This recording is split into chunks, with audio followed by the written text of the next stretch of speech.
Halo, perkenalkan nama saya Juliana Simangunsong, saya angkatan 82, kelompok 3.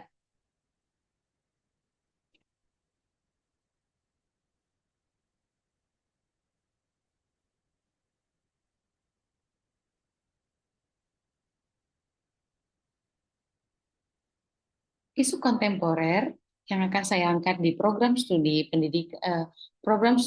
mata kuliah umum ada 5 isu. Yang pertama, isu originalitas video pembelajaran pendidikan agama Kristen, termasuk dalam asas efektivitas dan efisiensi. Kemudian isu yang kedua, tanya jawab terkait tutorial untuk tutor mata kuliah umum, masuk dalam asas keterpaduan. Kemudian yang ketiga, belum adanya tutorial radio pendidikan agama Kristen, masuk dalam asas profesionalitas.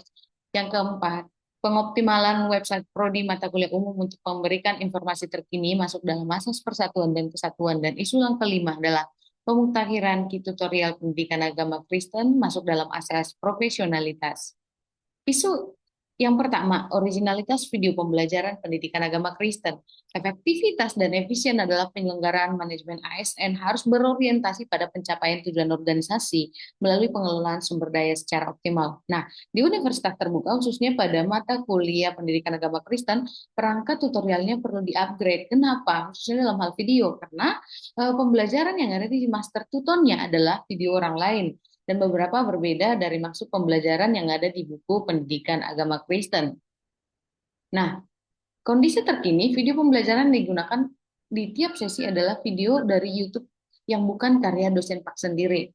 Kondisi yang diharapkan, video pembelajaran tiap sesi tutorial adalah video original buatan dosen pendidikan agama Kristen sendiri. Isu yang kedua adalah tanya jawab terkait tutorial untuk tutor mata kuliah umum. Keterpaduan penyelenggaraan manajemen ASN didasarkan pada satu sistem pengelolaan yang terpadu secara nasional. Nah, karena semua mahasiswa wajib mengambil mata kuliah umum ya, maka membutuhkan tutor yang banyak untuk membimbing mahasiswa. Satu tutor akan membimbing maksimal 4 kelas dalam satu semester, di mana satu kelas itu terdiri dari 50 orang mahasiswa.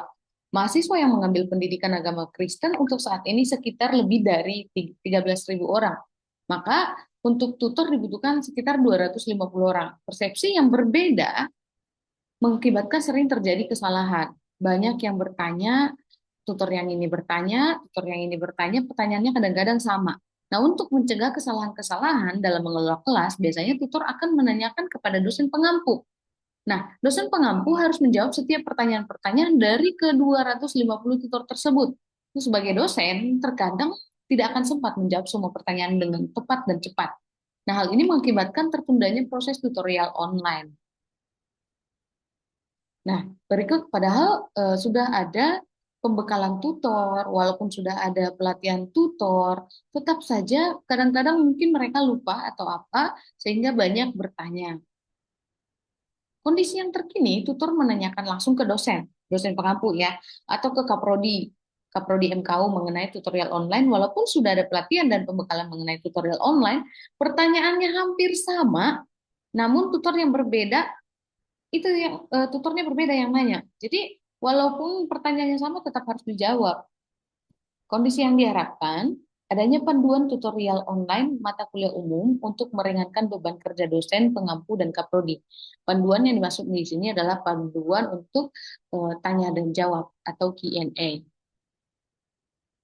Nah, isu yang ketiga adalah belum adanya tutorial radio pendidikan agama Kristen. Itu sebagai eh, asas manajemen profesionalitas adalah penyelenggaraan manajemen ASN mengutamakan keahlian yang berlandaskan kode etik dan kode perilaku ASN serta ketentuan peraturan perundang-undangan. Nah, kita tahu bahwa ciri khas universitas terbuka adalah pembelajaran jarak jauh. Salah satu cara menyampaikan pelajaran kepada mahasiswa adalah melalui tutorial online, tutorial radio. Nah, jadi pelajaran pendidikan agama Kristen ini belum pernah mengisi tutorial radio dikarenakan belum adanya dosen pendidikan agama Kristen. Masih sekarang baru ada. Kondisi terkini belum ada ya tutorial radio. Jadi kondisi yang diharapkan itu ada tutorial pendidikan agama Kristen. Nah, isu yang keempat adalah pengoptimalan website MKU. Ini masuk dalam asas persatuan dan kesatuan. Nah, persatuan dan kesatuan adalah pegawai ASN berfungsi sebagai perekat dan pemersatu bangsa. Nah, jadi website mata kuliah umum adalah sebuah portal daring yang direncanakan untuk menyampaikan informasi lengkap tentang mata kuliah yang wajib diikuti oleh mahasiswa universitas terbuka. Dengan desain yang user-friendly dan fitur-fitur yang lengkap, website mata kuliah umum dapat menjadi sumber daya yang sangat berguna bagi mahasiswa dalam menjalani proses belajar mereka. Jadi juga dapat menyatukan persepsi tutor yang ada di daerah-daerah. Karena kan UT terdiri atas 40 daerah. Jadi untuk menyatukan persepsi di 40 daerah ini diperlukan website ya. Sulitnya menyamakan persepsi ribuan tutor, ribuan mahasiswa, dan juga dosen pengampu mata kuliah umum, maka diperlukan website. Nah, walaupun website MKU sudah ada, namun belum ada isinya sama sekali atau masih kosong, sehingga perlu dikelola agar menjadi sesuai dengan semestinya. Pengoptimalan website Prodi MKU untuk memberikan apa? Untuk memberikan informasi terkini. Nah, ini berikut contohnya bagaimana MKU hanya terdiri, websitenya hanya terdiri seperti ini. Masih kosong, visinya pun belum, misinya pun belum ada, tujuannya pun belum ada. Nah, kondisi saat ini website mata kuliah umum belum optimal atau kurang optimal. Punya website tapi tidak memiliki informasi apapun di dalamnya. Nah, kondisi yang diharapkan website prodi mata kuliah umum optimal menyediakan informasi tentang program studi mata kuliah umum dengan apa? Dengan lengkap. Isu yang kelima adalah pemutahiran kit tutorial pendidikan agama Kristen. Ini masuk dalam asas profesionalitas. Nah, asas manajemen profesionalitas adalah penyelenggaraan manajemen ASN mengutamakan apa? Mengutamakan keahlian yang berlandaskan kode etik dan kode perilaku ASN serta ketentuan peraturan perundang-undangan. Nah, sebagai dosen profesional UT ya, setiap dosen harus bisa membuat kit tutorial. Jadi kit tutorial di Universitas Terbuka merupakan itu pedoman yang digunakan oleh tutor untuk merencanakan dan melaksanakan kegiatan tutorial. Jadi kit ini mencakup berbagai informasi dan panduan yang diperlukan untuk mendukung proses belajar mengajar. Nah, kit ini juga berfungsi sebagai alat untuk memfasilitasi proses pembelajaran mahasiswa dalam sistem pendidikan jarak jauh. Kit tutorial adalah dokumen yang membuat rancangan aktivitas tutorial yang harus disiapkan oleh tutor sebelum melaksanakan tutorial. Nah, kondisi yang diharapkan kit tutorial terkini perlu di-upgrade dan dibaharui. Ya, kondisi saat ini, pada semester ini dosen pengampu pendidikan agama Kristen akan pensiun. Artinya, kitnya sudah terlalu lama sehingga perlu di-upgrade, dibarukan. Analisis dampak, jika isu terus berlanjut, kelima isu terus berlanjut, kalau isunya efektivitas dan efisiensi, originalitas video pembelajaran agama Kristen, maka kalau ini terus berlanjut, dosen tersebut bisa dituntut karena penggunaan video orang lain. Kemudian, Universitas Terbuka membayar kompensasi untuk setiap video yang digunakan dan bisa jadi merugikan negara kalau sudah merugikan UT ya. Kemudian kalau keterpaduan atau tanya jawab terkait tutorial tutor tidak segera diselesaikan, dosen pengampu akan kehabisan waktu menjawab setiap pertanyaan-pertanyaan tutor sehingga pekerjaan yang lain mungkin terbengkalai. Kemudian mahasiswa akan terlambat dalam mengerjakan tugas karena terganggu dengan lambatnya komunikasi antara mahasiswa, tutor, dosen pengampu, kaprodi, dekan, rektor gitu.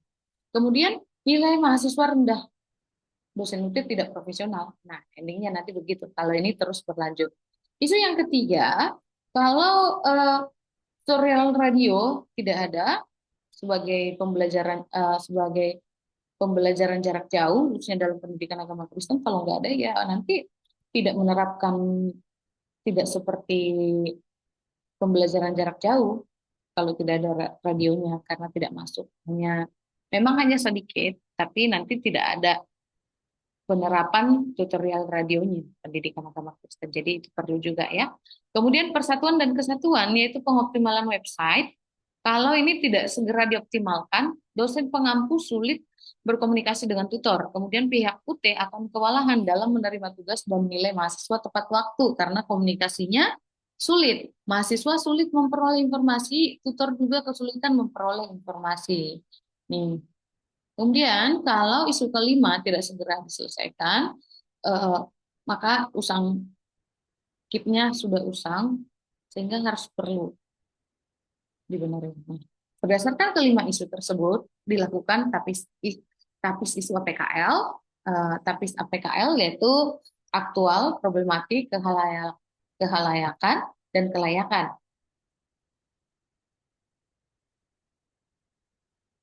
Dari tapis isu APKL, maka ditemukan ada 3 yang memenuhi syarat, yaitu originalitas video pembelajaran pendidikan agama Kristen, kemudian pengoptimalan website, prodi mata kuliah umum dan untuk memberikan informasi terkini, dan yang terakhir adalah pemutakhiran tutorial pendidikan agama Kristen. Nah, yang ketiga ini akan dilanjutkan ke USG untuk mengetahui mana yang lebih dahulu diutamakan. Analisis USG, setelah dianalisis, maka yang ditemukan adalah pengoptimalan website prodi mata kuliah umum untuk memberikan informasi terkini. Ada di urutan nomor pertama, yang paling urgensi, seriousness, dan growth. Nah, berikut analisis Fishbone-nya, pengoptimalan website prodi mata kuliah umum untuk memberikan informasi terkini. Jadi ada 6 yang membuat kenapa website prodi MKU ini tidak optimal. Dari manusianya mungkin kelelahan, keterampilan kurang, tidak ada pelatihan, dari metodenya, prosedurnya rumit, proses mengerjakannya lama, dari pengukurannya kualitas interaksi belum terlihat, kualitas informasi belum ada, kualitas pemakaian web belum ada. Dari lingkungan banyak pekerjaan lain, ya, kurangnya waktu pengerjaan. Dari material, hosting atau domain belum tahu, bahasa pemrograman tidak diketahui, editor teks tidak tersedia. Lalu dari mesin, eh, teknologi yang terus berubah, peralatan web yang terus berkembang. Sehingga ditemukan masalahnya adalah sehingga terjadilah website prodi MKU tidak optimal. Nah, dampak yang akan terjadi kalau terus-menerus tidak optimal pada lembaga pendidikan, branding yang buruk, keterbatasan informasi, dampak pada mahasiswa, kesulitan akses informasi, rendahnya kepuasan pengguna, dampak pada dunia industri, kurangnya daya tarik bagi perusahaan, kesulitan dalam rekrutmen, ya, dampak pada masyarakat, kehilangan kesempatan pendidikan, dan persepsinya jadinya negatif, ya. Rekomendasi penyelesaian, lakukan pelatihan pengelolaan website untuk dosen, ya. Kemudian siapkan peralatan web yang terpadu, pahami prosedur secara tahap demi tahap, minta kepada keprodi mengenai hosting dan domain, ukur kualitas interaksi informasi dan pemakaian web, salah satu metode yang efektif untuk menggunakan web call, kemudian fokus pada pekerjaan pengelolaan website mata kuliah umum. Nah, demikian tugas yang saya sajikan. Terima kasih. Mohon maaf bila ada salah kata. Terima kasih.